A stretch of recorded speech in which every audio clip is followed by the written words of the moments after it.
Hello there. Just time for a quick Monday vlog before I nip to the shops. Anyway, I wanted to show you my vlogging setup that I have. You've got this camera here, a microphone there, and I've got a repeating screen up there. So I shall use this camera to take some pictures of what you aren't seeing, what I can see. So there you go. So we'll save this one for later, just make sure it's switched off. So we'll save a bit of battery power on that. Yeah, so anyway, it's a glorious, glorious Monday. I just can't believe the weather we're having in October.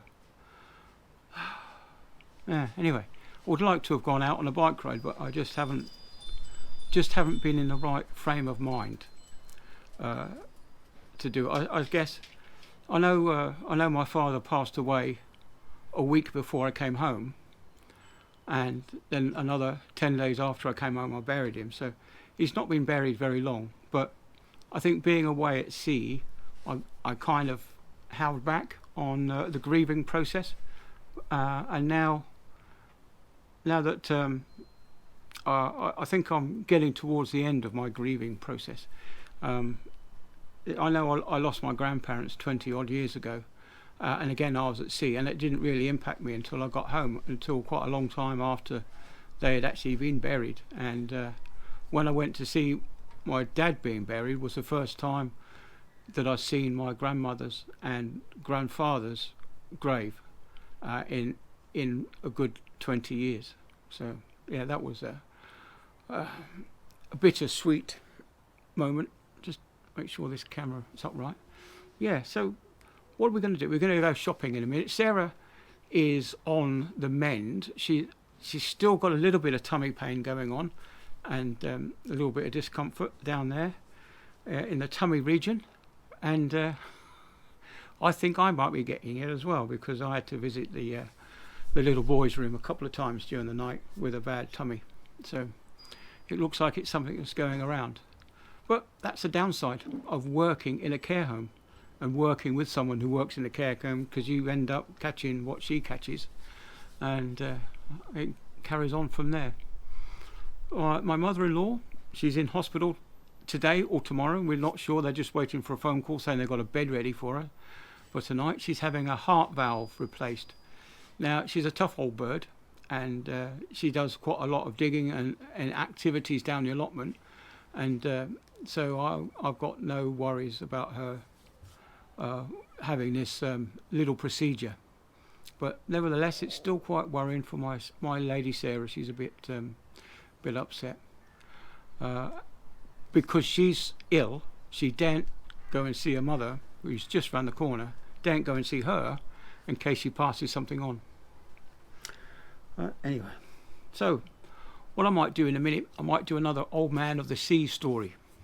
So we'll see what I can think of. As you know, none of my videos are scripted. Everything's off the top of my head, and sometimes I do feel like I need a script sometimes.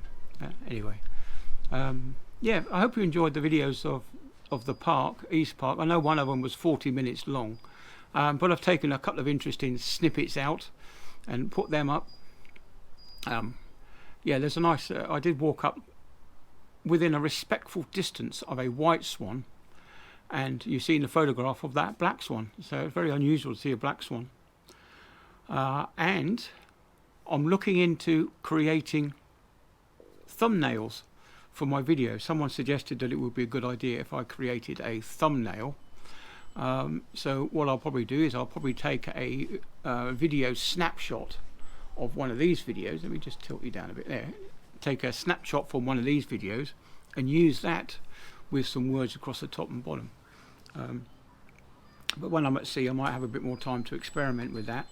And the other thing I wanted to do was to be able to do a voiceover. One of the reasons that I don't do many walk-arounds in the engine room is because it's so loud. It's unbelievably loud, and you won't be able to hear me on the video. So what I want to try and do is to do a voiceover explaining what you're looking at as I walk around the engine room. It's very, very large. For such a small ship, there's quite a lot of machinery space. What we've got 3 generators. This generate electricity, and we've got 2 giant motors that provide the propulsion. We've also got 2 other massive, great big electric motors for the bow thruster and stern thruster. So that's 4 massive motors we have on board for propulsion. Not to mention, of course, the smaller motors that we have for air compressors, cooling water pumps, sanitary water pumps, sewage system fans, extraction fans, air fans, all that kind of stuff. Stuff that you're probably unaware of. Anyway, right, so I've taken up a good 6 minutes of your time, 6.5 minutes now of your time, so I'll try and edit this down a little bit. See if I can get it down to 7 minutes. Anyway, the sun's gone in. Right, I'll catch you later. Bye then.